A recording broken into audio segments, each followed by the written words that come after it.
Can't hear you, Adam. Maybe that's because you're not speaking. Oh, a little better.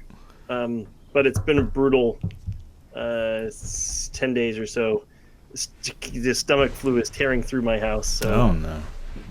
youngest got it. That was awful.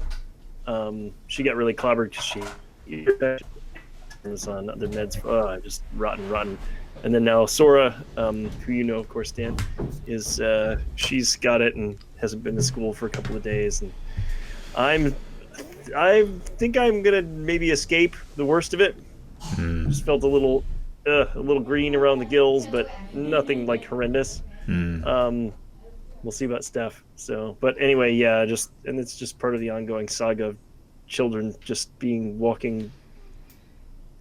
Oh God, it's awful.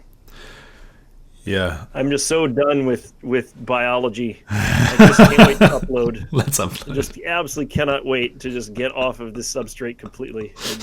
I'm completely over it. So done. Just totally done. Bring on the cybernetic body, please. Yeah, that's I right. just absolutely love to transfer over into an Android form or something. It's Adam's key argument for accelerationism is just fuck getting colds. Let's roll the dice. Yeah, it's been really bad. So, been a terrible 8 months or so. Yeah. So we were hoping we were going to just kind of finally move into the summer and get past this first horrible year of illness, which is daycare is always hard for the first year that Yeah. you're in there. But we thought we were in the clear a couple of weeks ago, and then kablamo. So Yeah. I have to say, just got through another paradoxically, batch. during COVID, because we were masking and isolated and in lockdowns in Melbourne, I didn't get a cold or gastro or anything else for 2 years. Yeah, same here. Same here. And it was in that period that I realized how awful it is actually to be subject to this. And it's one of those things that you accept as part of the human condition, like our ancestors accepted pervasive poverty and death of young people. And you can watch old movies and read old books and just see that there's a fundamentally different attitude towards human life, right? You really can't get hung up Absolutely. on kids dying or people just dying, because that happens all the time, and you'd just be wrecked if you sort of allowed yourself to be too open to that, and sort of if you sort of really pushed back and didn't accept it. I'm not saying that people accepted it like they were happy with it, but you can see there's a different attitude and a coarseness that we luckily get to move on from, but we're blind to the parts of that we're still living in.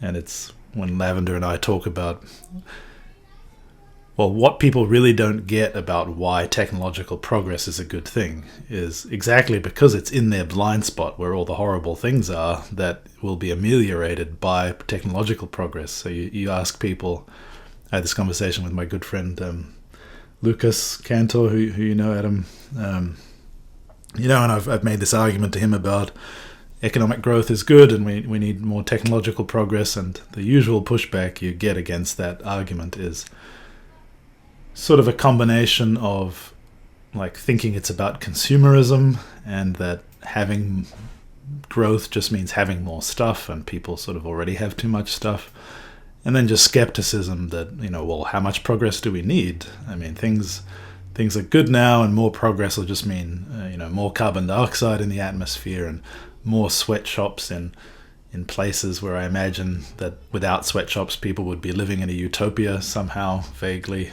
And then you can just point to, like, you accept just being infected over and over by little strings of data that try and insert themselves into your body. Why is that okay? It's not okay. Like, fuck viruses and bacteria. Like, we can live without them. It's just if we have more knowledge, we can choose to just get rid of that whole gross experience. But those things, to live completely believing that it's a choice in some sense that we're subjecting ourselves to that, and then, occasionally losing loved ones as a result, is so painful to to just have in the front of your mind that people don't keep it there, and therefore they don't really perceive what the upsides are to technological progress. Oh yeah, I couldn't agree more. I really couldn't. And I mean, I see. Well, there's several things to say on these. I guess the first is that there's just such a profound failure of imagination that I encounter again and again in my work and professional capacity, but just as a lifelong sort of science fiction fan and sort of a futurist and optimist by nature since a very young age. I've found that my imagination has always been captured or captivated, I suppose, by the possibility of progress and improvement and so on. So, you know, the failure of imagination that I see, both with respect to looking into the future and then also recognizing how truly awful the past was, for a variety of reasons. Some, it's not all just, you know, people are people have blind spots that have a variety of causes. Some of them I think are, you know, quite accidental. They are not a product of sort of willful ignorance, but they you know, they in many ways I think they're sort of defensive. They're some, in a way, like a defense mechanism. So I'm reminded a little bit about how quickly Stephanie forgot how awful being pregnant and giving, you know, and childbirth were, because if you didn't forget, you know, you'd never do it twice. And it's a little bit like that, you know, that's easy to maybe to forget and romanticize the details of the past just as a defense mechanism. But I think there's also some genuine, you know, ignorance of the disappointing kind as well, the kind that we can and should condemn about the past. And then there's, and in my mind, that's a failure of the imagination as well, a failure to recognize and properly contextualize the present in light of information and knowledge about the past, whether you've experienced it yourself and you've allowed yourself to forget, or whether you're genuinely ignorant and are simply unaware of it. I see these are serious problems. They also impact empathy, because empathy is fundamentally about imagination, or at least some aspect of imagination is fundamental to empathy, at least in my mind, and compassion. And so if you romanticize the conditions of the past or the primitive, in my mind, that is an absolutely profound indictment of your both imagination and your compassion, because it's a failure to recognize how horrible poverty and the conditions that accompany it, the suffering that accompanies it are. It's, you know, I see this a lot in the environmental community, the romanticization of primitive life. And the thing is, that's always coming from people who are living a modern lifestyle. You know, this is always coming from keyboard warriors. It's never from people who've lived in real poverty and real hardship. Never. I'm virtually never. That's not hyperbole. I've almost never encountered anybody who is willing to genuinely defend a very primitive existence, deprived of all of the comforts of modern civilization, who had actually experienced what that's like.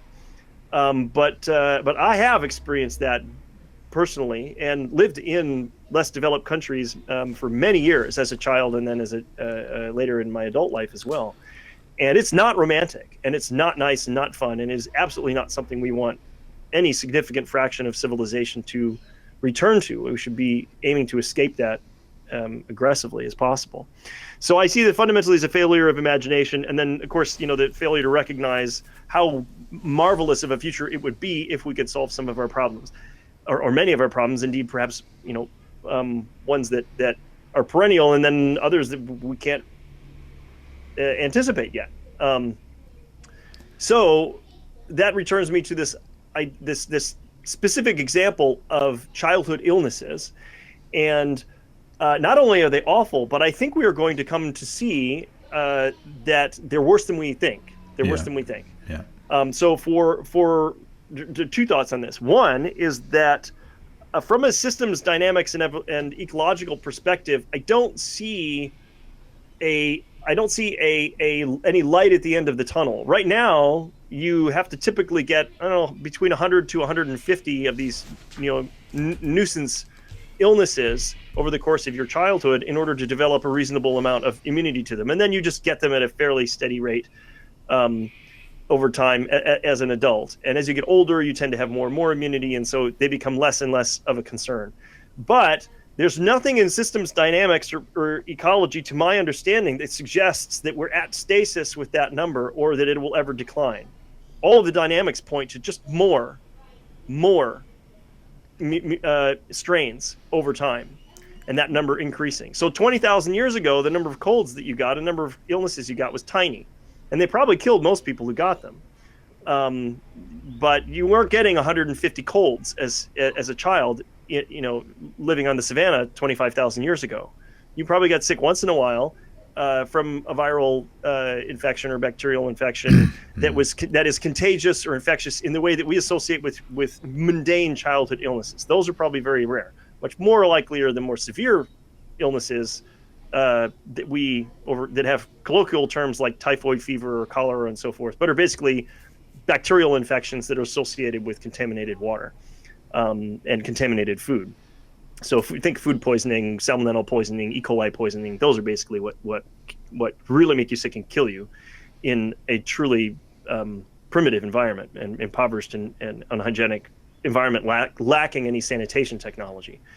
So those are awful. But getting colds and getting gastrointestinal illnesses, especially viral ones, that was probably much, much rarer in the past. And that number, I would love to see a chart of that. That number is going up, and would be shocked if it was an S curve that asymptoted anywhere near where we currently are. So that doesn't make any sense. Why would it? Consequence of globalization, or? Well, why would the thing that I don't understand is why is this number? What should we expect the number of illnesses to do? It over time, presumably it would hit a limit where we no longer tolerated it, and then that would lead to changes in lifestyle that would put downward pressure on the emergence of or the frequency of infectious disease. We would just transform our lives to protect against these illnesses if you were just chronically ill and never got better. But I don't know how many illnesses it would take. 2,000? I don't know what it would take in order to reach that social limit. But I don't see an ecological or epidemiological barrier to just the growth of the number of strains of norovirus, rotavirus, coronavirus, et cetera, until we hit that social limit. I think what's happened is the number of strains that are just in circulation is rising, and has been rising for hundreds and hundreds of years. And it will, my guess is it would reach a breaking point, but it won't. I mean, technology will outpace that the curve, whatever curve, epidemiological curve the population of mundane viral infections is on. But so that's the first thing, is that I think we're on an upward trajectory, and it's just more and more and more. And probably if you ask someone who's very old, say a centenarian, if you ask somebody who's 100 years old, and they could really tell you what life was like, I bet they tell you they didn't get sick as often as a kid, as we do now, as kids do now. So that's my first thinking. The second thing, and this is the one that's very discouraging, is I just saw some recruitment literature, because I see these things because of my daughter's condition. But I saw some recruitment literature out of a major large N study in the UK. So they're looking for an N of at least 10,000, and they're trying to assess whether or not exposure during pregnancy to common respiratory infections respiratory illness caused by common viruses is implicated in rising autism rates. Yeah.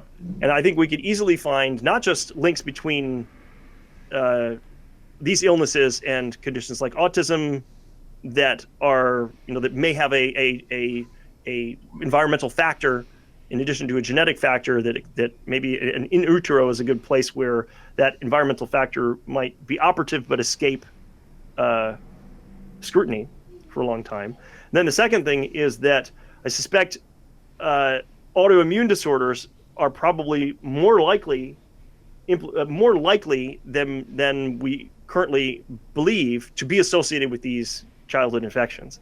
And I think the coronavirus has done a good job of revealing that. So the idea that SARS-CoV-2 is the first kind of illness that gives you effectively some long duration, permanent damage and permanent alterations and effects. Long COVID being, something that we're now talking about. The idea that it's the only virus that's ever done that is pretty low likelihood in my mind.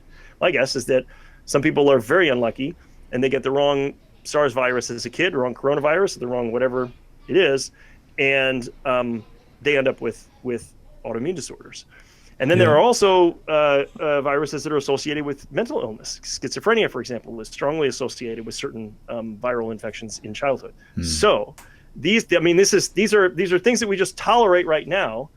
And yes, it would be great if we got rid of them when we solve these, and that would be, it would be a comfort.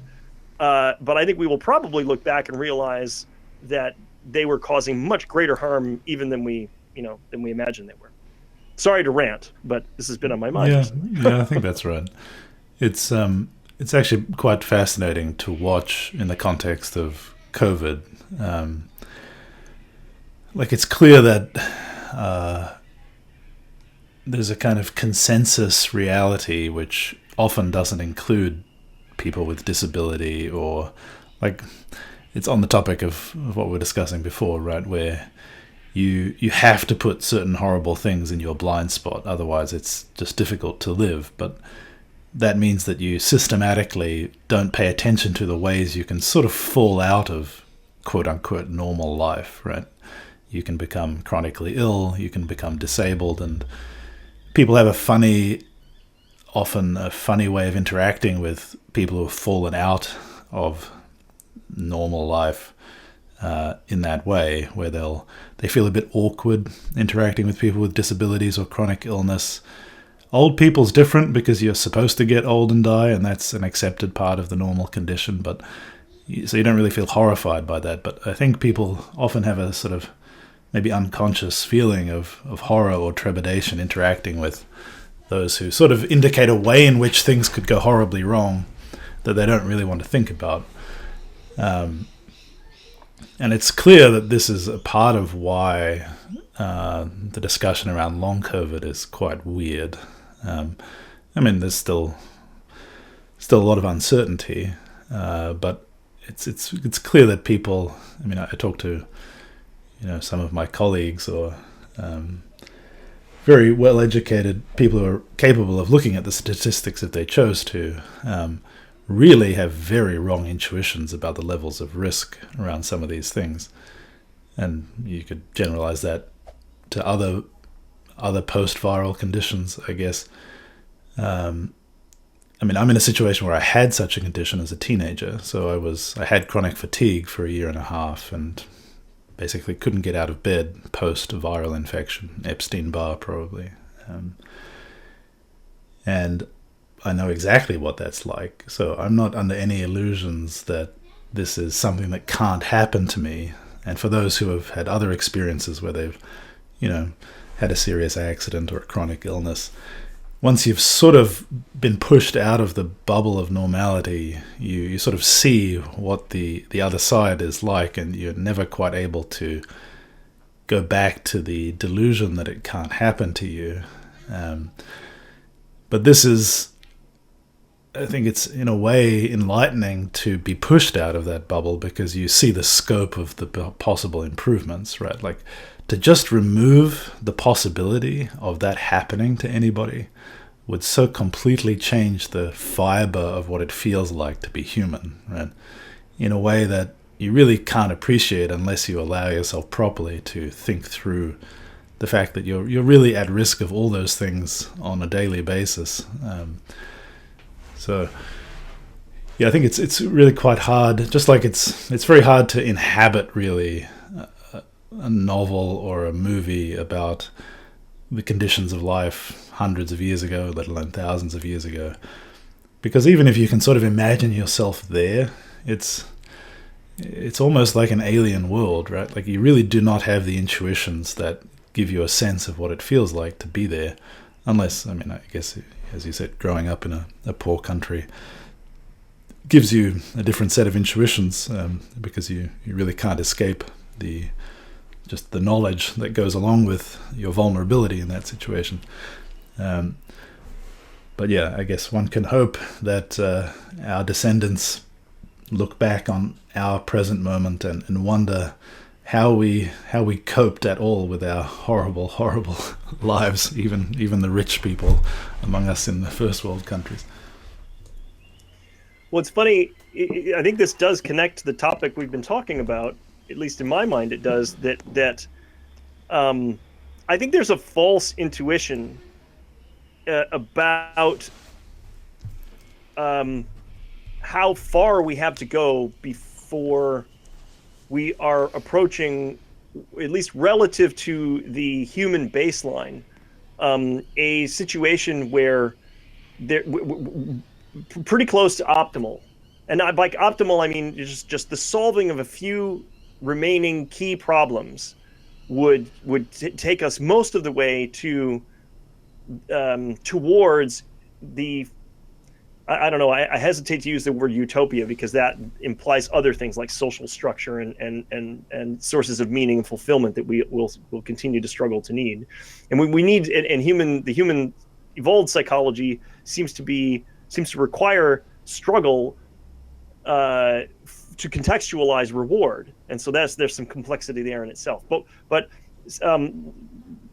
what I'm trying to say is that if we solve a relatively small handful of remaining quite major problems, then we're mostly done with what baseline humans have aspired to achieve, the problems that we've aspired to solve for tens of thousands of years. So if you look at, for example, some small changes like uploading to a different substrate, says Adam. Like just these minor things. And I recognize that solving them. Well, I'm getting to that though. I'm getting to that, and this is where it becomes very relevant, of course, to AGI and ASI.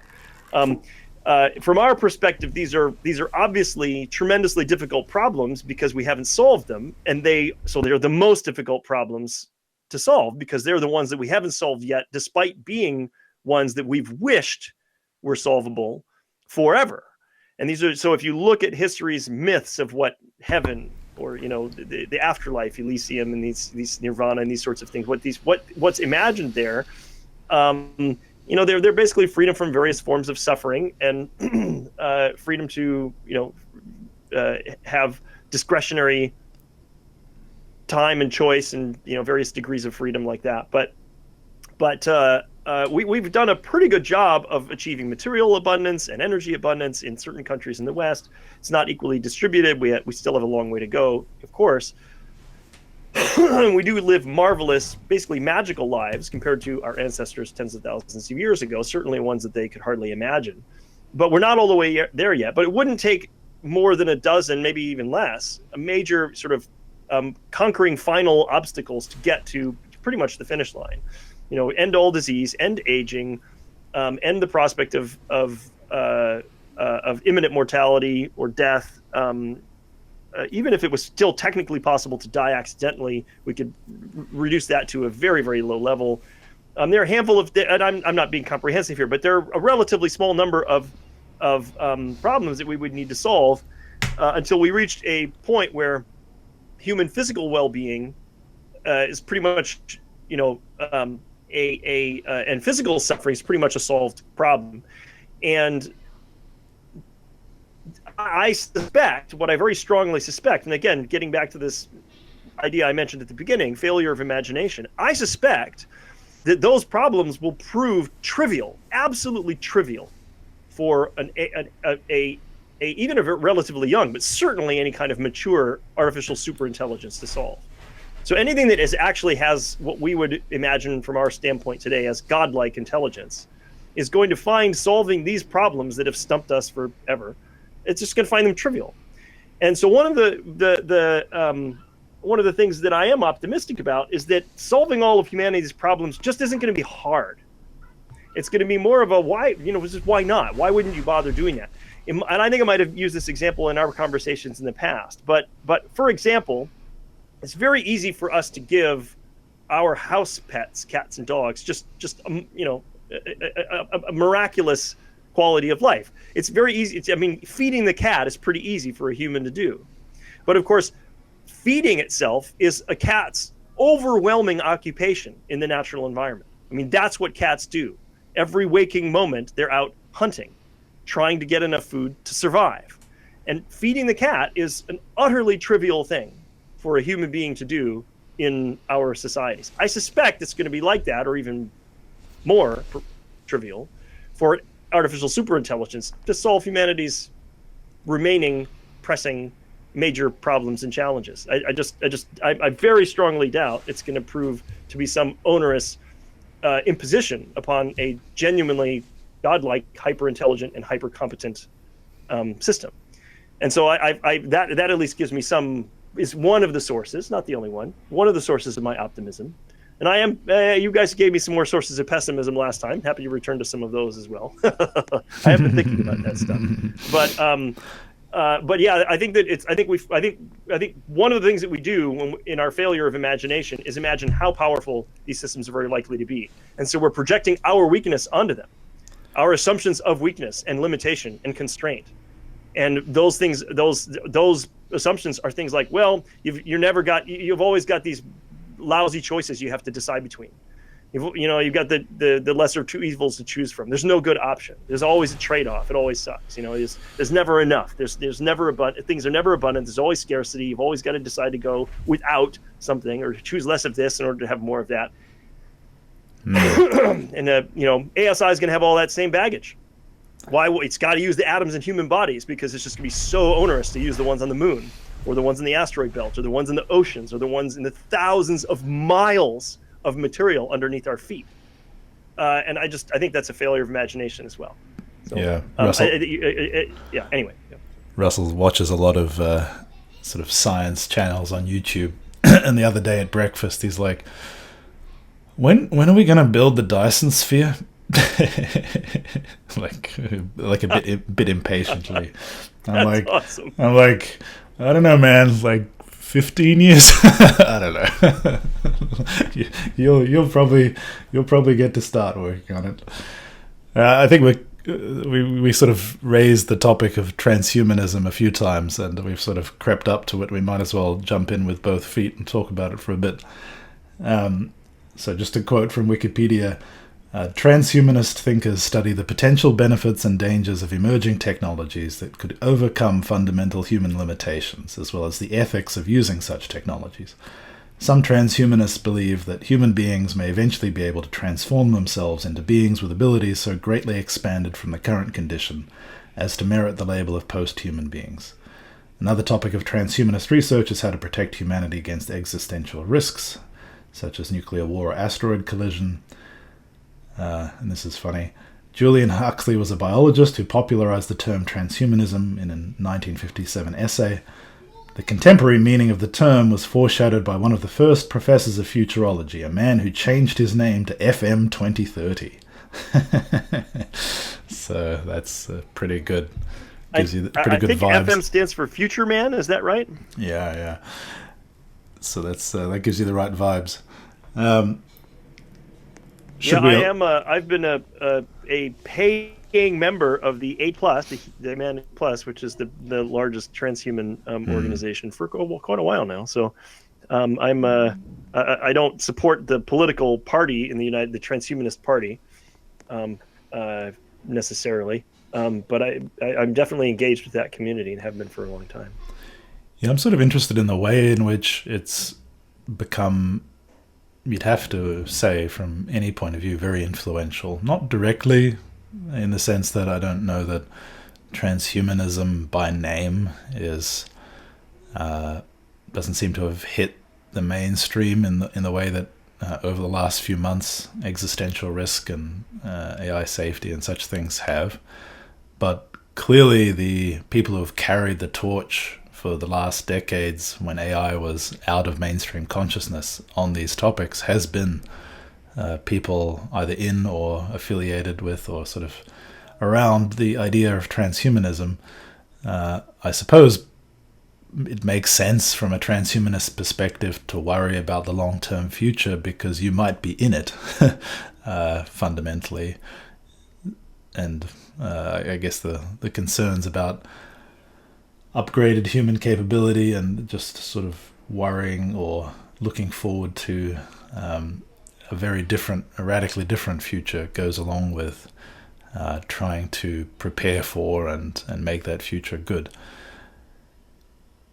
To come back to the topic of people who romanticize the past, what would you say about the Amish? I don't think they romanticize the past, at least not in the pejorative sense of the term romanticize. I mean, they live a kind of old-fashioned lifestyle, and they have their reasons. I think you have to respect that. I mean, maybe it's a bit coercive, the way they behave towards young people. I don't know much about the Amish, but they have their reasons, and their motivations are not too different from people who keep their kids completely away from screens, at least in part. So I think to some degree we're all Amish towards some technologies. Are the people who don't want to step into the bright transhuman future when it becomes available just, I mean, are we... will there be the Amish and the cyborgs? Or should we let people stay behind, or should we let them go ahead? Is this actually the key political question of our time? I think it's a really interesting and provocative question. As ever, there have been some great science fiction stories, certainly some Star Trek episodes. There was a great Babylon 5 episode that addressed some of these moral questions. If the technology is available, for example, to cure an illness or solve a social problem, is it moral to use it? Is it moral to withhold it under various circumstances? In the case of Star Trek, it's one of the central conceits in the universe is the concept called the Prime Directive, which is that the advanced societies do not interfere with the natural development of primitive species, cultures, etc. But that necessitates a willingness to tolerate suffering in those primitive societies that is very questionable morally. And so it is a great example of the best and most provocative of drama that science fiction often deals with, which is to set two moral principles against one another in a dilemma and show the struggle to reconcile those. So this is one of the key formulas in dramatic plotting and character development and so on, is to force your characters into tough decisions that are motivated by conflicting but understandable values. And so what should you do? I mean, there's certainly something to the principle of non-interference, but what about the principle of benevolence and negligence? So this is an interesting question. Should you allow a society, whether it's the Amish or whether it's baseline humans relative to our transhumanist and post-human selves, or whether it's AI relative to the baseline humans in the future, what are the obligations to the more advanced to the more primitive or the less advanced? And today we have standards and principles in Western systems, codes of law and the ethics around them, and the moral philosophy around those that inform our choices as a society. So one of those key concepts is the idea of consent or informed consent. And we have rules that say, well, a child can't consent to things. A person with intellectual disability, usually a court or a jury evaluates it, but under certain circumstances, certain severity, intellectual disability makes informed consent, an individual's informed consent, impossible. So if a person is too young, or a person is disabled for one reason or another, even from old age and dementia, for example, then they can no longer consent because they lack the adult faculties for that. One could easily imagine that beings much more intelligent than ourselves could regard all humans as unable to consent, to make choices for themselves, in the same way that we don't think that animals necessarily are able to consent to certain activities, or certainly not informed consent. They're not able to make decisions because they're not equipped to make those decisions. And it could easily be the case that minds in agents or systems more advanced than ours could regard us in exactly that same sort of way. And then they would face the conundrum. What do you do? Do you make the choices for others? Or do you, but at the risk of robbing them of their autonomy and their prospect for development, whether individual or collective, over time? Or does the need to eliminate suffering trump that? It's frankly quite a fascinating topic. And again, as I said, science fiction's done a pretty interesting job of exploring that dilemma over the years. Yeah, there's an aspect of the romanticization of the past which is valid, and I think about this a lot these days, which is, take the example of a relatively primitive society. Its mode of survival is inextricably linked with its culture. So, for example, it has a lot of culture around the production of textiles, or the preparation of food, or hunting, or navigation. And by necessity, the culture arises around the most essential activities of survival and reproduction and maintenance of the social order and so on. And those processes are solutions to problems. And if you remove the problems, the culture withers and dies. I mean, it may be preserved in some sense, but it's a dead object that is propagated and not a living culture. And that is always seemed to me like the core of the Prime Directive, right? Which is that you can solve people's problems, but you may, by doing so, throw them into a crisis of meaning from which they may not recover, right? You may just have you may be essentially committing genocide in the limit, where people just up and having lost meaning just allow themselves to fall into despair and die, or actively end their own lives on a mass scale. Now that is presumably fairly rare in human history. There are examples, I think, of small groups of people doing that. I don't know that it's happened as a result of the loss of meaning at a very large scale. But the example of the interaction of China with the West is something that I spend a fair bit of time thinking about. And Lavender, as you know, Adam, is a scholar of Chinese history and sort of thinks about this a lot, and has written several plays about the early 20th century in China. And such a profound challenge, ongoing challenge for Chinese people and Chinese intellectuals to grapple with the technological advance of the West, which left them behind. And it's still not resolved, right? The question of how can China be a modern nation is not resolved in the least.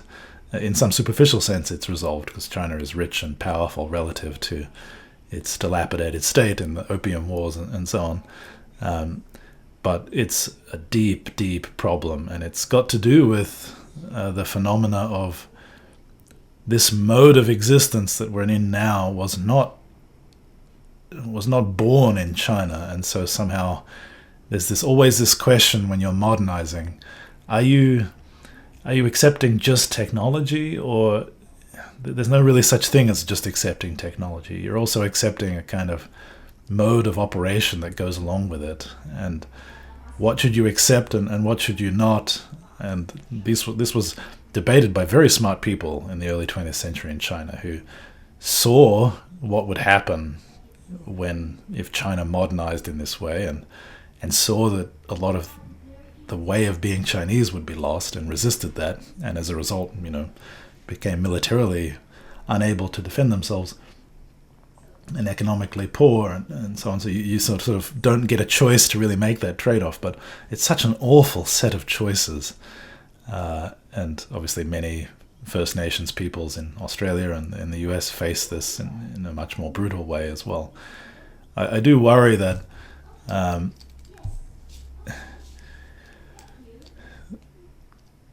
the progress. I mean, if it's why, I guess the question I'm asking is why was England not in that situation, or didn't feel itself to be in that situation? I don't think America really felt like it was in that situation either. Why? Well, they were the ones sort of at the forefront of progress, and maybe some people in those countries felt similarly that many people, that their culture was being left behind and sort of robbed of its meaning because it was no longer relevant to the main mode of production for life.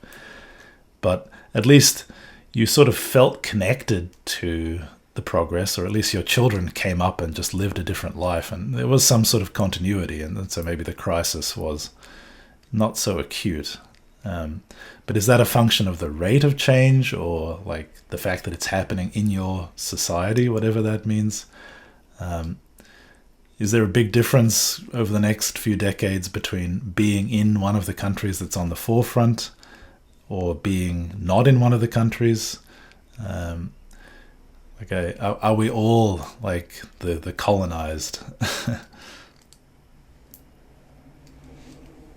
Yeah, these are great questions, Dan.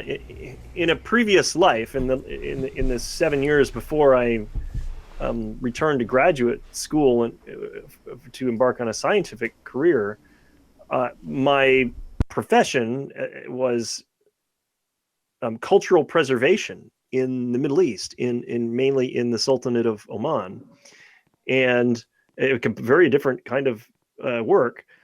And Oman was in an interesting situation where it had modernized extremely rapidly, but the previous generation were all still extant. I mean, the previous generation. Well, I should give a little bit of history. So in Oman, the country's development was artificially suppressed by the monarchy until the late 1970s.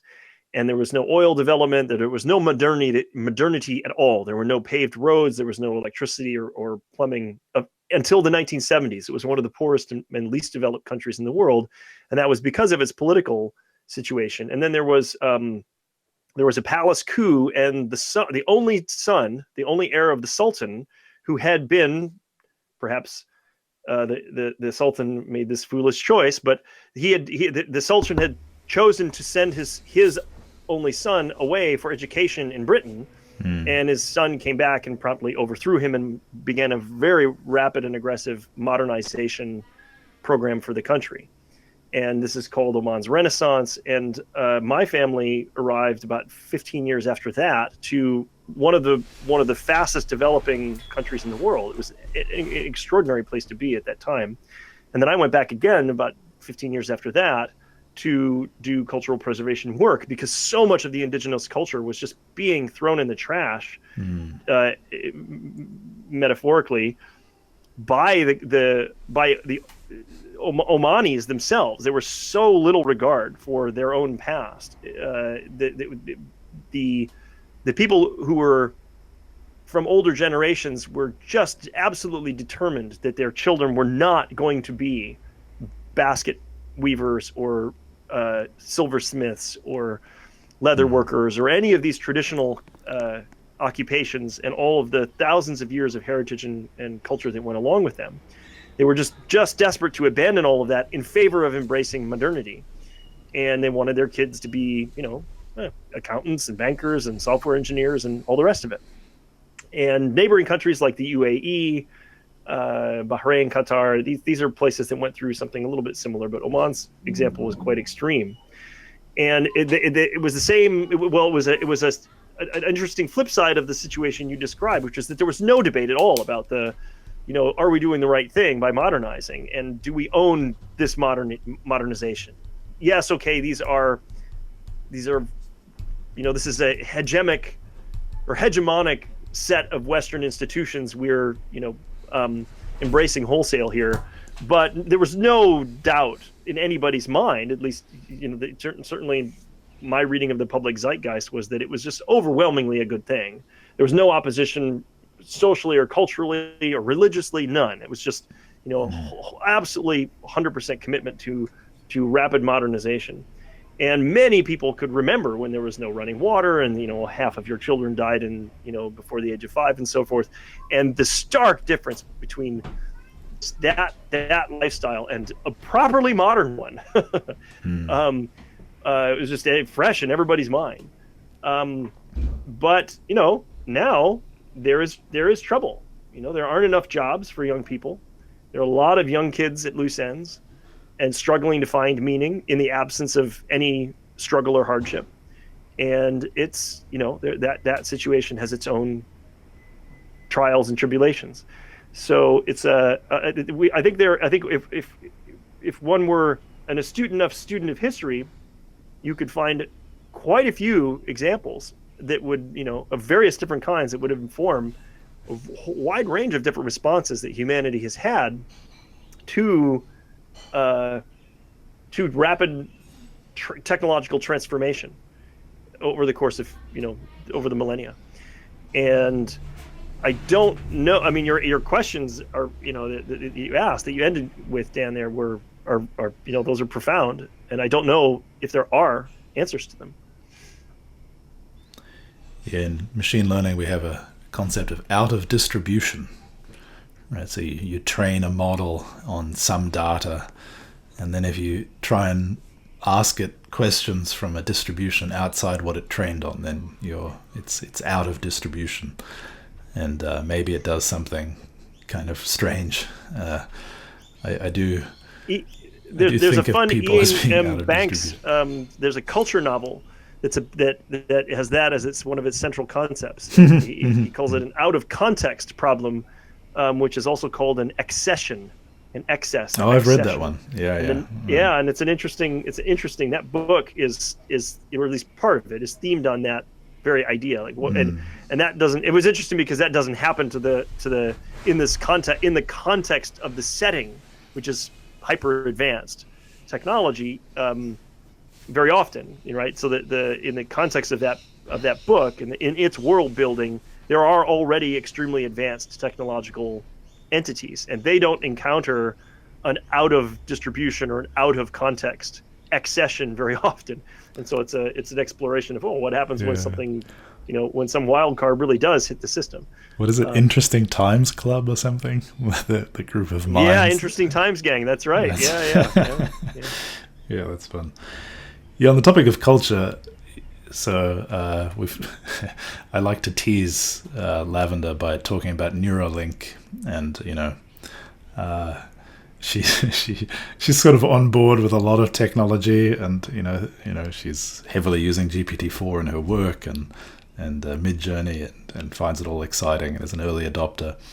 But the line is somewhere there near like physical modification. So when we talk somewhat jokingly about one day in the future maybe Russell would have a Neuralink, the sort of look of horror comes over her face, and I understand why. It's a sense of somebody you love going to a place where you can't follow them, or you don't want to follow them, or it's a shift in. I mean, it's a loss, right? If part of humanity is different, there will be a gap that is going to break a lot of people's hearts. And regarding culture, I find myself a bit torn, right? We've talked about accelerationism versus something else. Partly that's about mitigating risk, but for many people it's also a sort of premonition of the horror of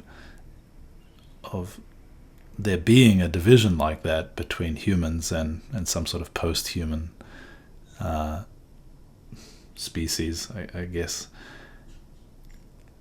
And it's partly a horror of losing people that you love to that, or there being a break in the chain of human descent, beyond which, I mean, that's a kind of a singularity in your own genealogy, right? Which is a kind of terrible thing for those who are sort of motivated, thinking about family and the idea that there will be generations after them, to imagine that there's some fundamental break in that, beyond which it's not really them anymore.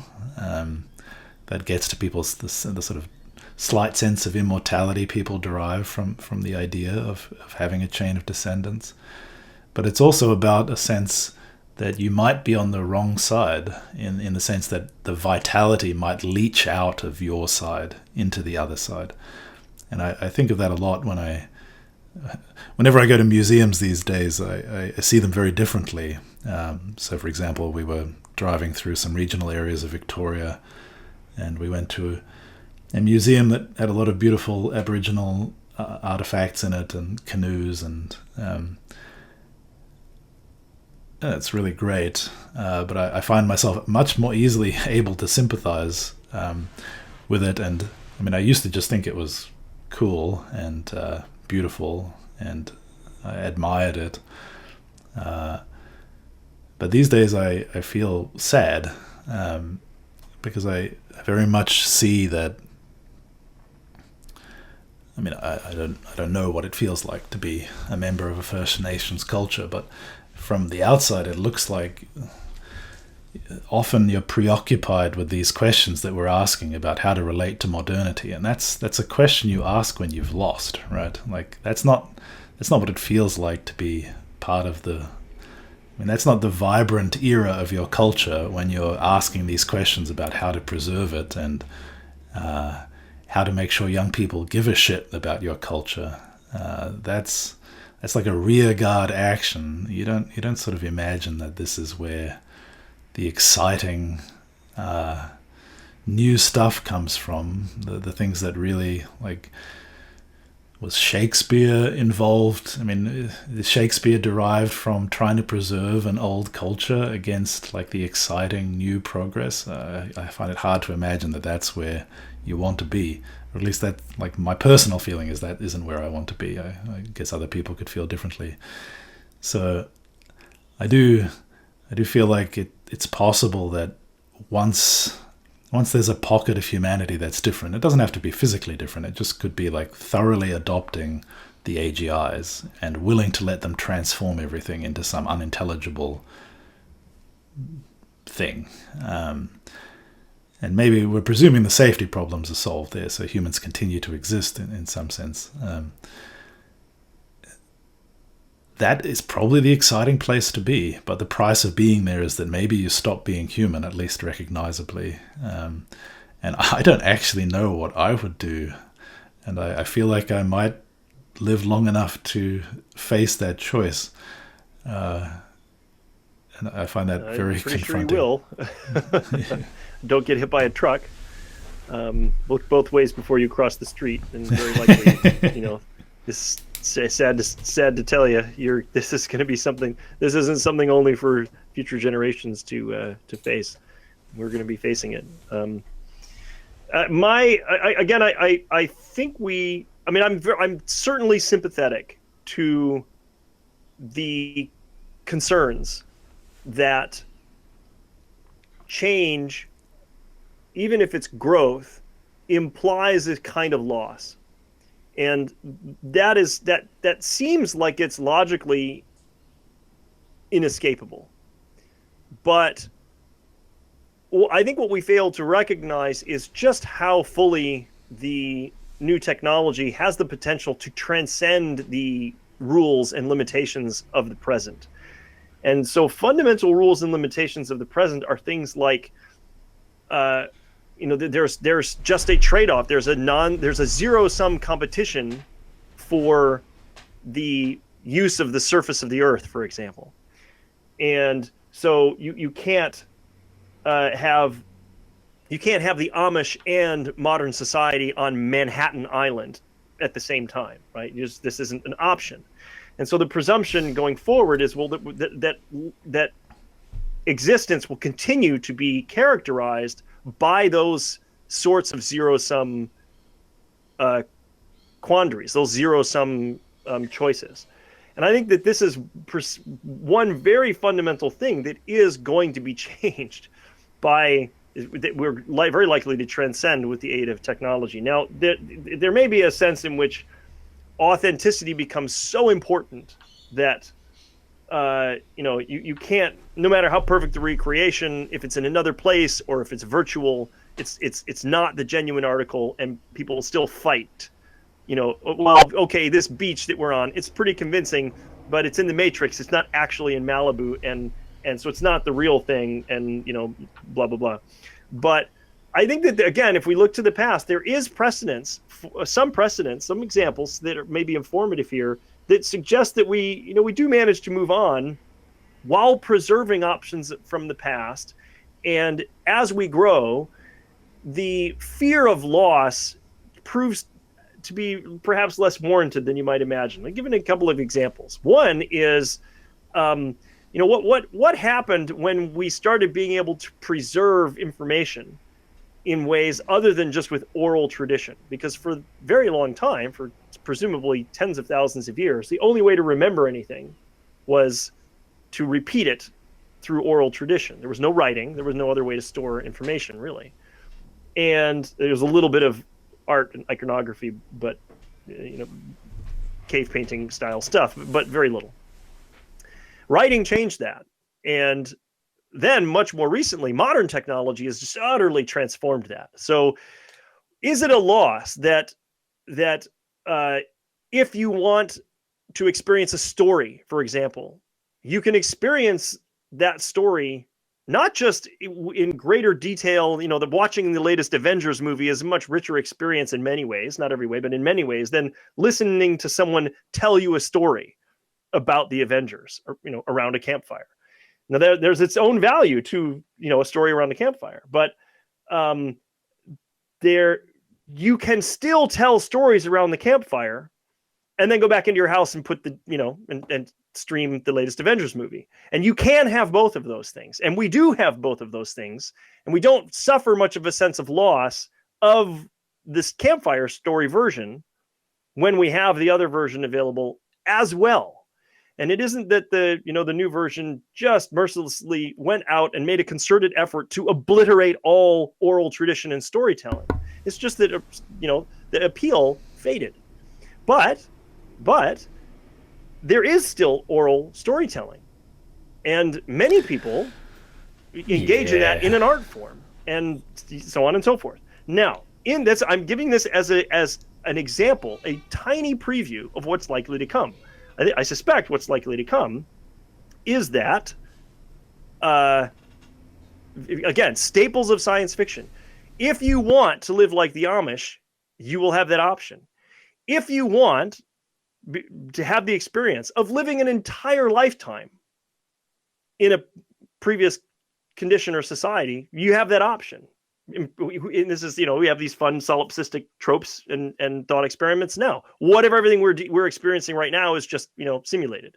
This is just entertainment for minds of the future, to live our lives now, for whatever reason, to gain aesthetic appreciation for them, or who knows. But these are the sorts of things that are, they're not commonly imagined, again, outside of the exotic that are explored in science fiction. But that's what's coming. And so I don't worry about it too much, honestly. I think that mostly it is, again, a failure of imagination.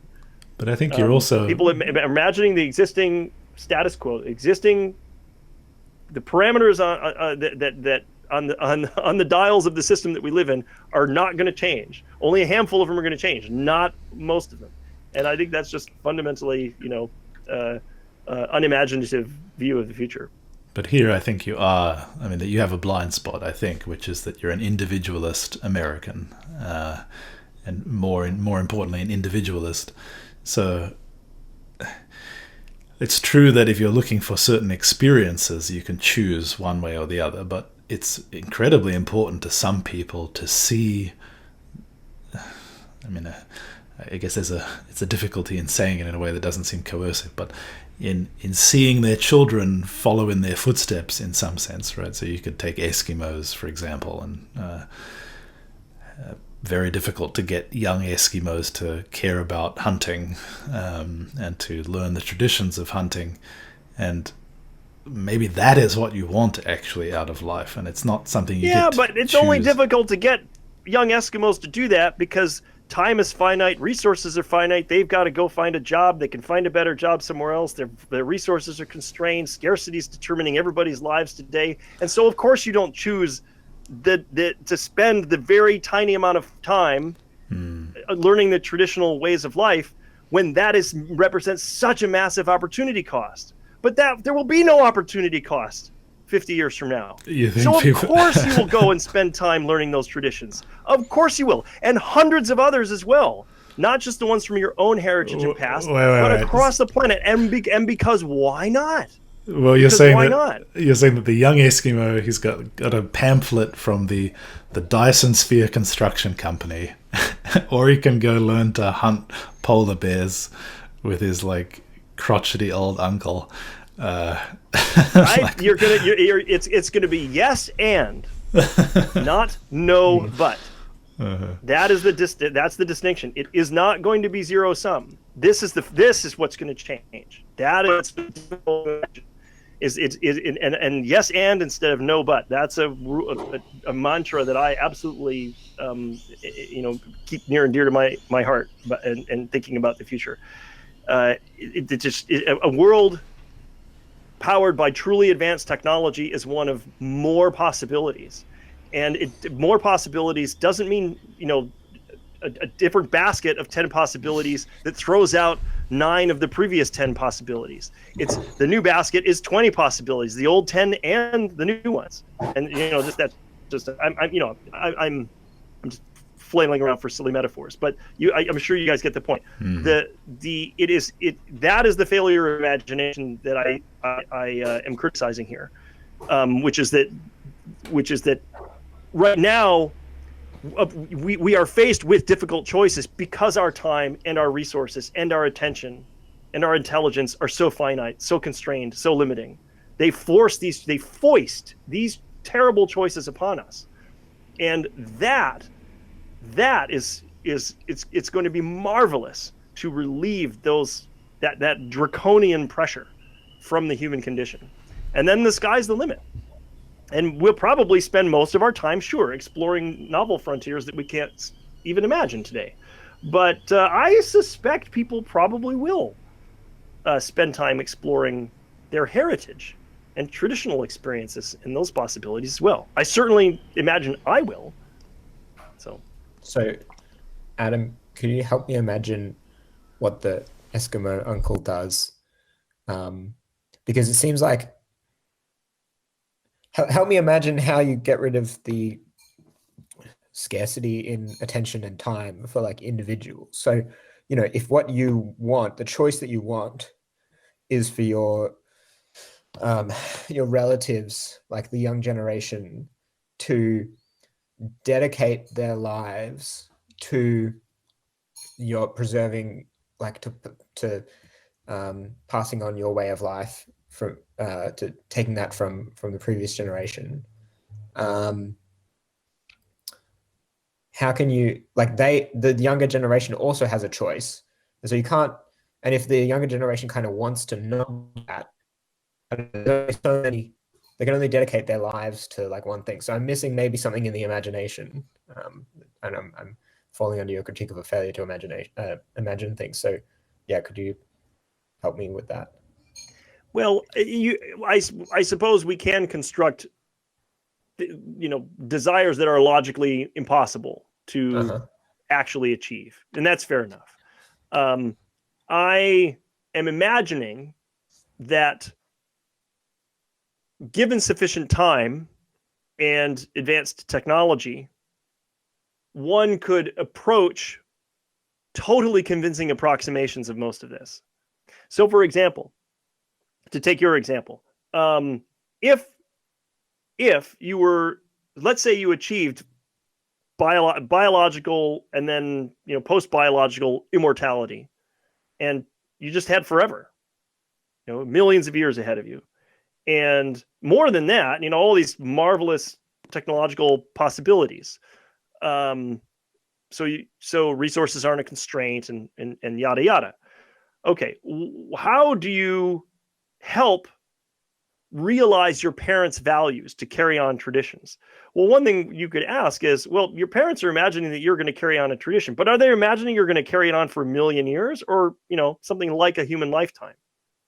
Well, then maybe you carry it on for a human lifetime, and then after 50 years, you suggest that a new generation do that, and then you move off into other things. Or it's one shard of your consciousness that is engaging in that, and you do indeed say, okay, well, I'm going to take one clone of myself, one version of my mind, and that is going to have this experience and embrace this identity and spend the equivalent of a human lifetime. And let's not even accelerate it. Let's not even say you're running 1,000 times faster on a non-biological substrate. It's all real-time, real human subjective baseline.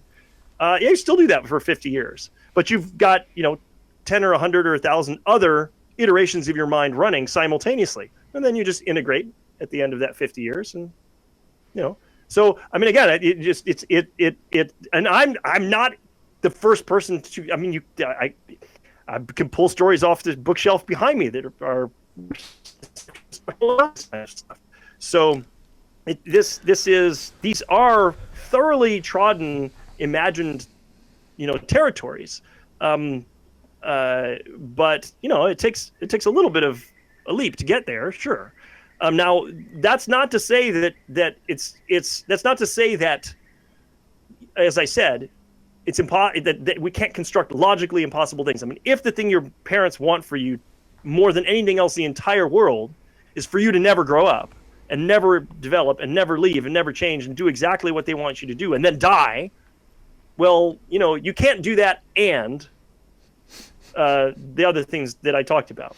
Because if exclusivity is part of the desire, well, that's not a fulfillable desire in an inclusive logical framework. So I'm not saying you can't construct values that are genuinely incompatible with this stuff. But as I said, I think you can get some pretty darn approximations to things that people actually value and desire, which are recognition of one's traditions and appreciation for one's heritage and past, and the willingness to spend time and effort embodying and acting out those traditions and recognizing their worth, and then passing that on to others, hopefully your own progeny and so forth. And I think all of that stuff is probably achievable in ways that aren't logically incompatible. But maybe some people will just be real sticklers, and and there's a bit of that in the real world too. And maybe some of the Amish are genuinely like that. And but I suspect there will be quite a bit of scope to compromise. I would agree with that, and I think that's people do that in their own ways, right? They will be curious about their pasts, and it takes different forms in different generations. I remember when I was young, there was like a whole thing with family trees, and my family traced back their ancestors, and it was kind of fad that comes and goes. People go to these kind of medieval, I don't know what they're called, you go and pretend to be a knight or whatever for a day in the local fairground and play around, or more serious attempts at engaging with the history of whatever subculture you're from, if you can even tell. But I think there's an irreversibility about this process that you're skating over a little bit. I think it's true what you're saying, but I think it's in some sense also superficial. I think there is a profound loss. I think it is irreversible. I mean, you could take my own case, for example, right? I have, going back several generations, ancestors from Germany, from Scotland, from England. And do I actually feel connected really to any of those individual cultures? Well, no, right? I'm in an immigrant society. It's all getting mixed up, and that mixing is the definition of irreversibility, right? Like the globalization has destroyed cultures not intentionally, but by this irreversible mixing process that makes people not distinctly any one thing. And actually, it is being the distinctly one thing that is the thing that I'm talking about. And you can't recreate that by being everything for one lifetime and then sort of integrating them. So I think I see what you're saying and I agree with it, but I think I'm saying that this is actually dodging the question a little bit and refusing to bite the bullet that this transition is going to destroy an enormous amount of value and create an enormous amount of value at the same time. But the loss is real. And politically, the loss is also relevant because, going back to the question I asked earlier, if you see this coming, I'm not sure that you want it to happen, right? Or at least many people. So I can't see how this question, I mean, I think transhumanism seems to me, in fact, to be like the most contentious issue of our lifetimes, right? It's going to happen. It seems pretty clear. And, well, they'll have the AGIs probably, right? So maybe the baseline humans don't get to stop them. But I can't see how there won't be an attempt to try, or at least very, very deep concern that will be mixing the questions about AI existential risk, but also this kind of speed. I don't even know the right word for it. It's a kind of risk that comes from. It's like perspective risk or something, right? Like being dragged into a perspective on the world that actually destroys fundamentally the place you find meaning in it, right? It's kind of like a Nietzschean abyss staring risk or something.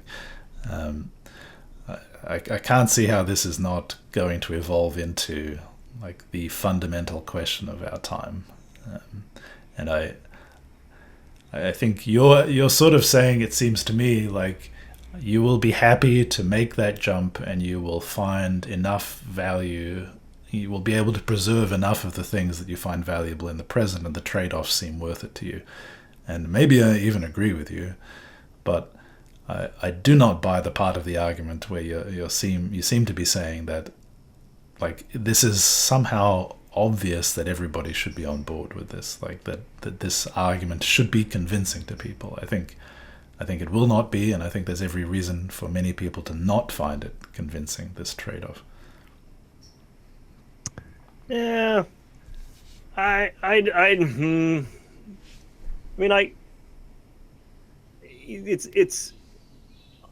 hesitant to make strong predictions because human beings are unpredictable, and you could be accurate in saying, like, for example, you could have been accurate 100 years ago predicting that most people would choose one kind of life, but if you'd predicted nobody would choose to be Amish, you would have been wrong. And so I don't want to disagree with you that some people will perceive loss because of a framing of the relationship between the possibilities of the present and the future in zero-sum terms. I don't want to completely dismiss that. My personal hunch is that it isn't going to be as big of a deal, I think, as you're suggesting. I think people probably will not get hung up on their past in the same way that you haven't gotten as an immigrant, and Australians and Americans in general haven't gotten hung up on the loss of their heritage. And those people who choose to make it a focus do embrace their heritage quite strongly, or pieces of it. It can be quite fun to go back and look for your roots and go on those sorts of journeys of self-discovery. Maybe a little closer to transhumanism is I don't know how many people really regret or see loss in the adoption of new technologies and capabilities once they've got them. So we can try to do some serious examples, or maybe we could entertain some trite ones, but once you get glasses and contact lenses, you don't lament your previous shortcomings of sight. Once you've got braces and orthodontics and dentistry, you don't really remain all that attached to your previous dental condition or the culture that had it for tens of thousands of years. And so I just don't see attachment to constraints and limitations of the past and the primitive in that same light.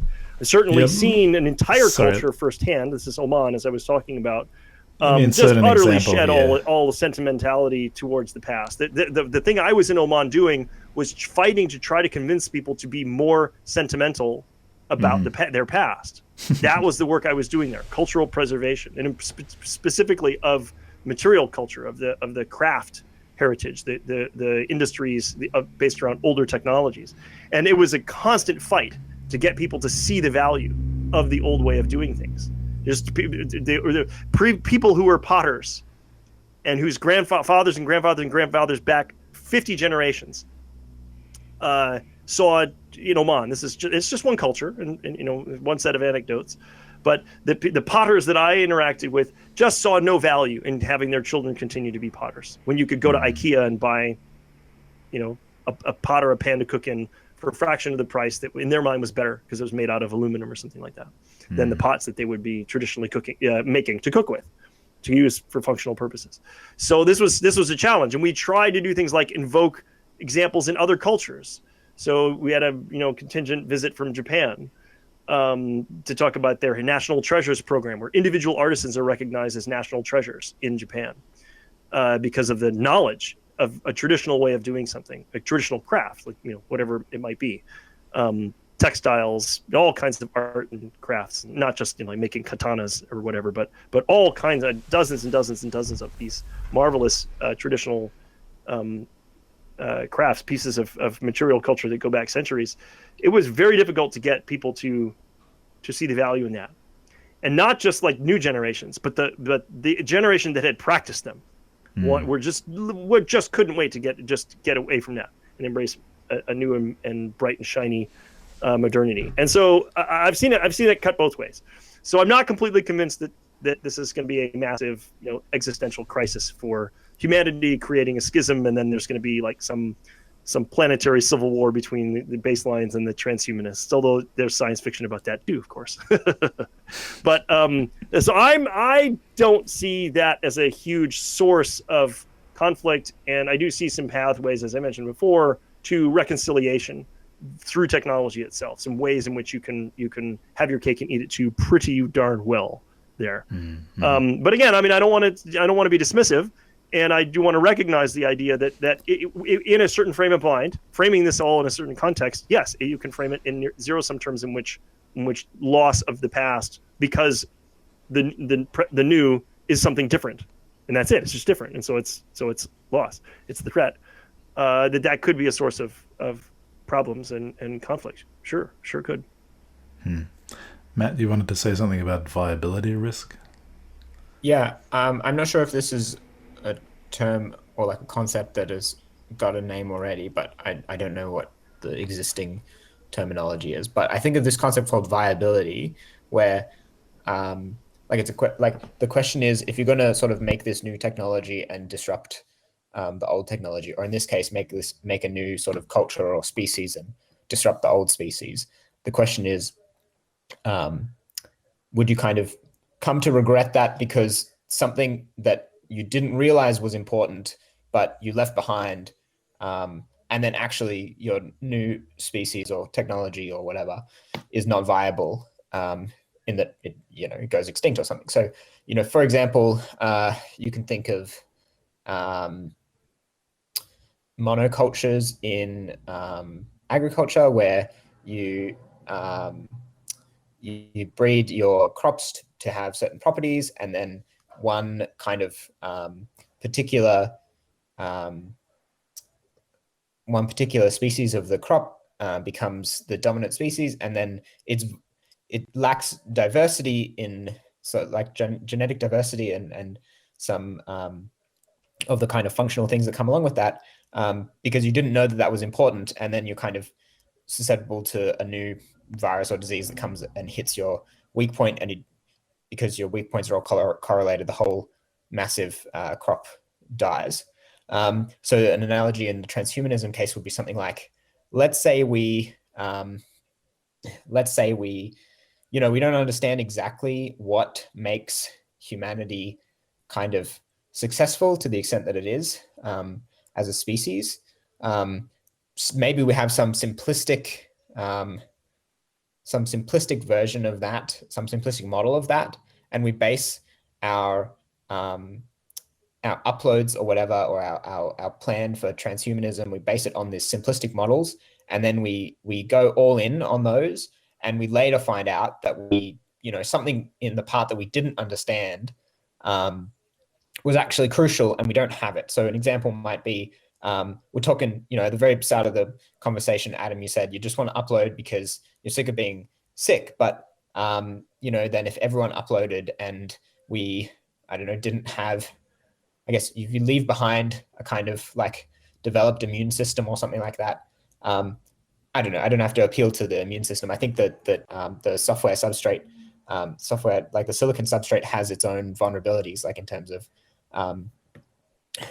exposure to electromagnetic radiation or something like that.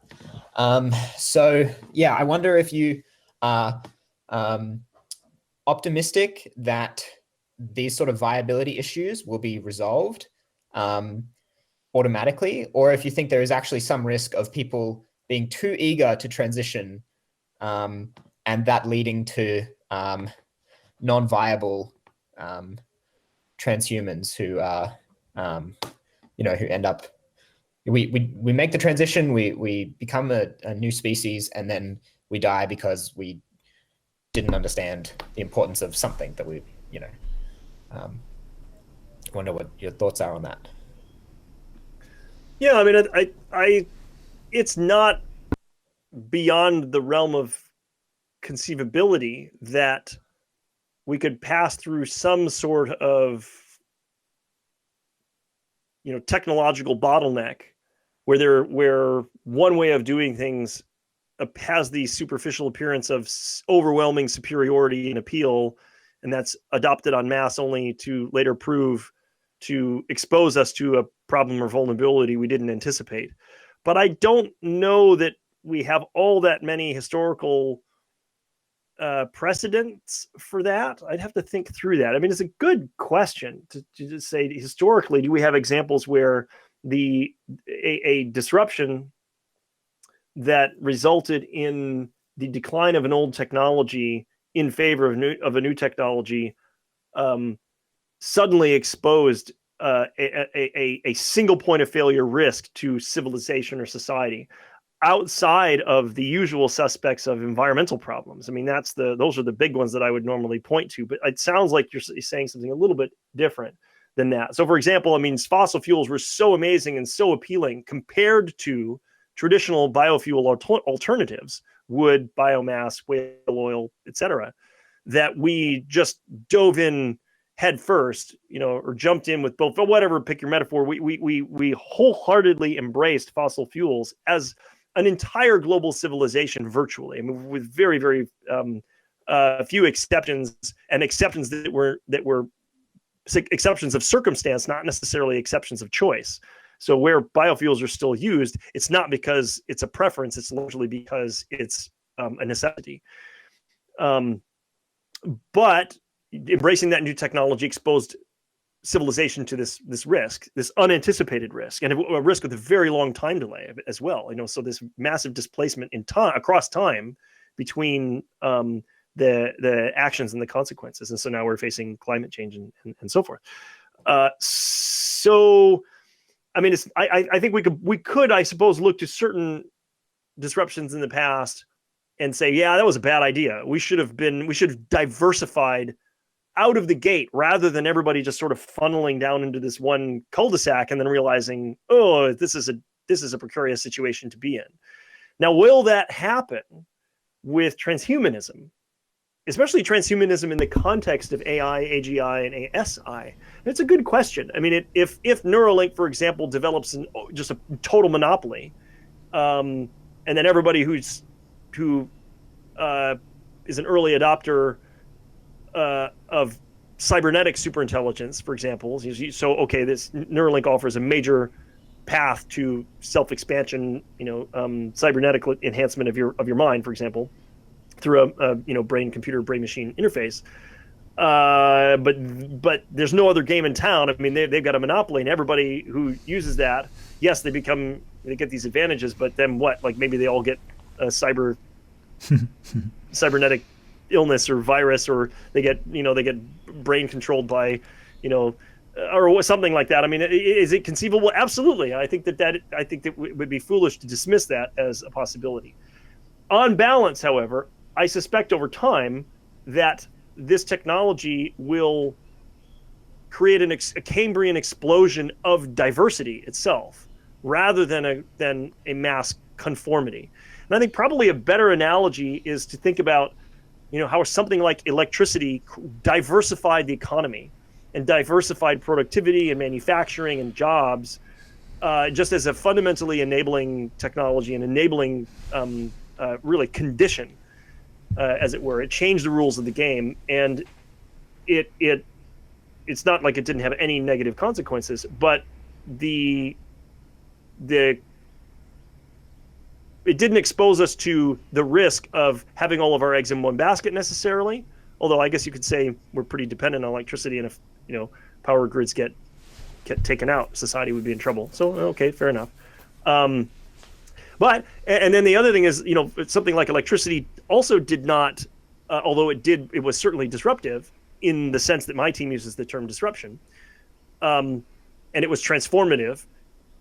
It did not necessarily obliterate previous ways of life and all of the knowledge and all of the culture and all of the heritage that went along with them. And some of that, a large amount of that, a substantial portion of that, has been preserved and perpetuated over time. And I would expect that, if anything, because we have a greater awareness and appreciation for this at this point in human history than compared to 120 years ago, 130 years ago, that we're more likely to see the value of our past and preserve it than we were in the 19th century, for example. So I have reason to be optimistic, but still, I mean, I certainly sustain your concern and criticism. I think it's valid, and so I think we can look to history and the present and see examples of all of this. Now, what does that bode? What does all of this bode for humanity? Is this on balance a good thing or a bad thing?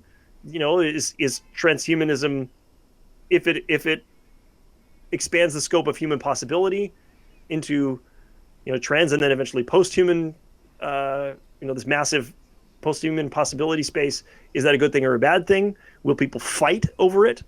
I think that's difficult to anticipate. The cynic or pessimist would probably say, yeah, well, people fight over everything, so why wouldn't they fight over that? Is it an existential threat to our civilization or humanity or anything? I'm guessing no, but we're definitely in uncharted territory here. I mean, it can at least partly, one of the things that's so difficult, and it's the same challenge with artificial general intelligence and artificial superintelligence, and that is it's just fundamentally impossible to predict what transhumans will choose to do. I mean, you go and dial your IQ up to 500 with a Neuralink implant between now and 2050. What is future you going to think? How can you anticipate what future you is going to, how future you is going to feel and think, and what you're going to value, what your priorities and goals are going to be?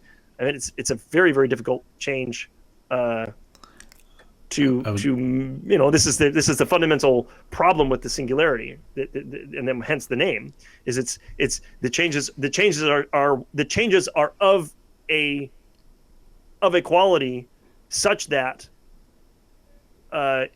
reasoning about a future beyond them is almost impossible by definition. So I don't know. We have to fall back on principles, like more possibilities is better, more diversity is better. But yeah, maybe that's dangerous. Well, I just think that future you is not you. In the same way that uploading humans doesn't solve AI safety. There are deeper problems there. Maybe I have a bit of a different intuition around. Wait, Dan. Let me force you to unpack that statement a little bit more. So let me do it with an analogy. So 5-year-old you or 10-year-old you future you, you today, you are not the same as your 10-year-old self. But in what sense did that destroy your 10-year-old self? Like, in what sense is that 10-year-old part of you, or the 10-year-old person that was you, in what sense is it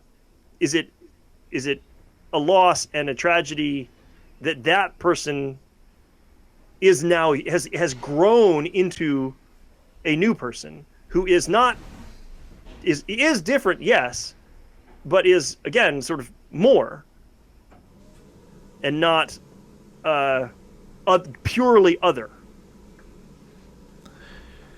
Yeah, it's a good example, but it's baked in, for one thing, that's going to happen to me, and it is a known evolution that is very constrained in some sense. The outcomes aren't arbitrary of that, although, I mean, I guess you can change very, very much between the time you're 10 and the time you're 40. I think there's probably not that much similarity between my 10-year-old self and who I am today. And I guess the point you're getting at is that sort of, but because it's gradual, I don't really regret that or perceive a sense of loss. And it's a bit related to, like, getting into a teleporter, and the person who arrives at the other end, of course, thinks they're the same person, even if the original was actually destroyed and there is no continuity of consciousness. I mean, I just am not set up to perceive this loss, although, I mean, I guess people do feel a sense of loss about that. Yeah, I take that point, but yeah, maybe I'll start in a slightly different place to answer it, to answer your question. So when you're talking about changing glasses or upgrading your immune system as examples of transhumanism, I think that's actually evading the truly confronting part. So I would say the truly confronting part is more about your sense of identity, or like the sense of you being a stable thing at all is actually probably an illusion, right? And it's that illusion being fractured that I think is the thing I'm talking about. So you could, I have personal experience with other people who are very creative, but have that creativity linked to what you might call a kind of illness, right? And resolving that illness might destroy their creativity. So many people with mental illness have that kind of experience where they can take medication that reduces some symptoms, but at the same time changes something they like very much about themselves. Now, you might say with better technology, we can get better trade-offs there, and I would agree with that, but I think that's also evading the tough part. I think there are some trade-offs there that are really fundamental, and that's got to do with how our psychology works, right? I mean, high anxiety isn't a purely negative thing, right? It's anxiety is sensitivity to risk and perception, and it's like a different mode of perception. And in that different mode of perception, you will see different things, and you will be able to follow different lines of thought. And that's why we have anxiety. And maybe you have too much of it and you can dial it back a bit, but at the same time, having high variance in your anxiety like opens doors of perception for you that, maybe you can choose to have it under controlled conditions or something, but it's maybe so negative that you will not choose to do so if it's under your control. And then you can say, well, surely it's better to have more control than less. But then the self that has that control and chooses not to activate those modes of thought because they're painful. So that's the future you, right?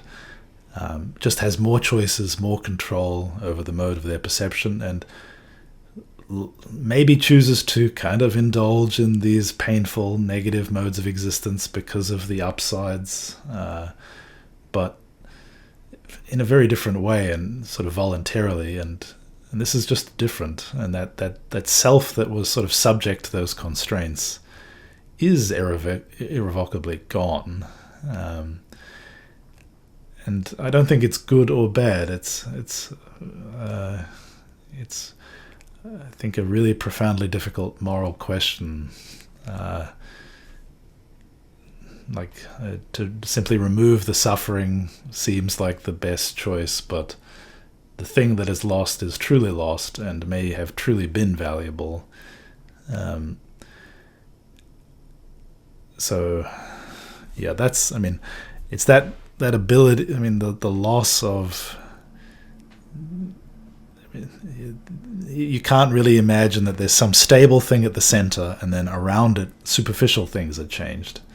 It's much more than that, right? Because we really aren't, we're made up of all these unstable things which are subject to change with sufficiently good technology, and it's that loss of the illusion of the stable thing at the center, which is not under our control, is kind of what I see as the profound change at the heart of transhumanism. And I do think that really does come with losses that are substantial and can't just be sort of modified by better technology. Regarding the question about whether a future self is a risk, well, it's related, right? I mean, suppose that, I mean, part of what you're afraid of when we speak about very advanced artificial intelligence is the idea that some of the things we value it will not value and it will eradicate them. And maybe that's like physically us. Okay, that's just universally bad. But maybe it's things that we actually want to be in the world, and it's just a loss of agency that AI gets rid of them, even though we want to keep them. It thinks it's a negative thing, and so it removes it, and it thinks it's got very good reasons for doing so. Now, I'm not coexistent with my 10-year-old self, right? So, I can easily imagine that there are past versions of myself that I would judge as being quite confused and maybe in pain. And if I had the capability, I might view it as benevolent to go back and fix up that past person. And that would be a mistake, I think. I think you would probably agree, at least in some cases, that would be a mistake.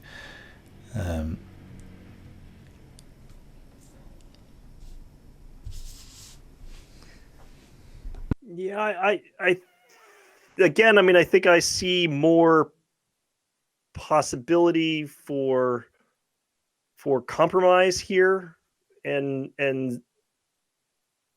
non-zero sort of scenarios. So, and I mean, there are some.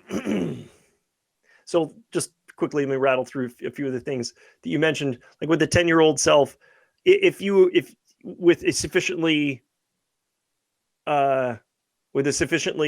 advanced technology, you could do a variety of things to reinstantiate the 10-year-old version of yourself. I mean, you right now can imagine that, but it's a very low resolution version. Its fidelity is very limited. Its accuracy is probably very questionable. And then how well you can actually isolate and then run your simulation of your 10-year-old self in your current mind and draw very clear boundaries is very, very limited. It's difficult for anybody to achieve proper isolation. And so you don't really have, you can try to use some suspension of disbelief there, but you can't really say, okay, well, I'm just going to, model that version of myself and gain its insights. And then after some set period of time, bring the lights back up and see and reconcile and integrate afterwards. But future you, transhumanist or uploaded or whatever, and certainly ASI will be able to do that sort of thing, right? So, and then not just but however many instantiations of yourself or versions of yourself or your consciousness and so forth. So, I mean, that's just one example of how I can imagine transcending that what is currently a limitation. Another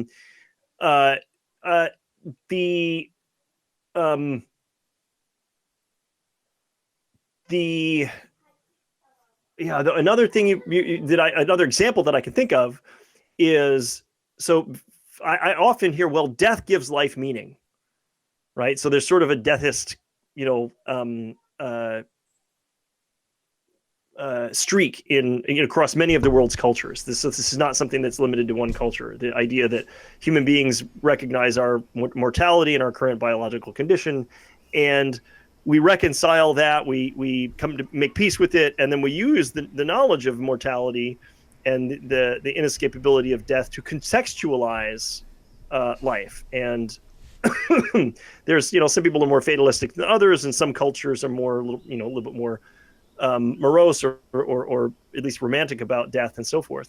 And so you could say, well, I mean, if you it would be a real loss if you couldn't die. That would be a loss, because there would be no authentic way, to give no genuine danger giving real meaning to life if you couldn't die. And so and you could imagine, well, if a well-intentioned, benevolent artificial superintelligence or whatever it was decided to rob people of their ability to die, then that would steal meaning from their lives, and that would be a real loss and so forth. And you certainly make a cogent argument for that, I think. So I can see that, and I can appreciate that. Now, how many people will choose to die permanently and have that be a real situation and real risk? Well, maybe. And there's science fiction stories, including in Star Trek, about that as well.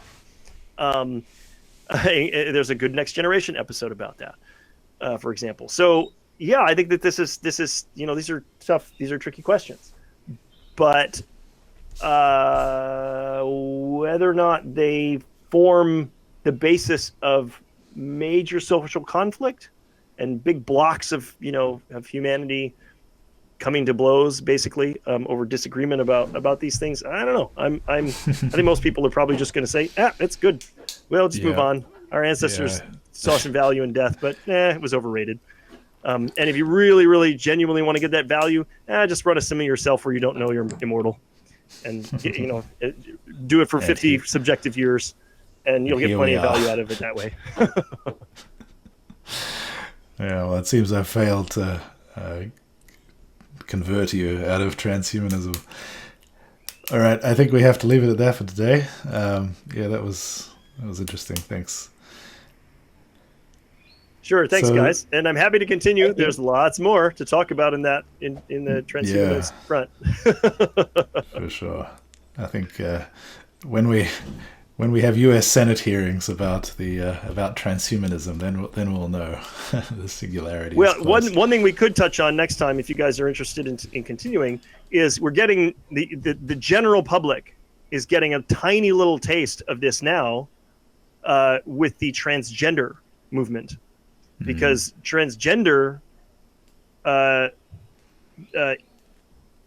issues are a real world now political concern and conflict about a fundamental principle that has been central to transhumanism for decades, which is morphological freedom. Do you have the choice to change your form, and under what circumstances, and so forth? So we could talk about that. I mean, that certainly is, and that's not a thought experiment at all. That's now quite real. But it's new to most of the general public in terms of an issue that wasn't on very many people's radar before. Although some transgender issues go back many centuries in many cultures. So it's not to say that it's completely brand new. It's not. It has a very, very long history and heritage. But it is it's certainly in the context of modern technology, it's taken on some new shades of meaning, and it's a manifestation of the larger ideas and principles in transhumanism that we could talk about.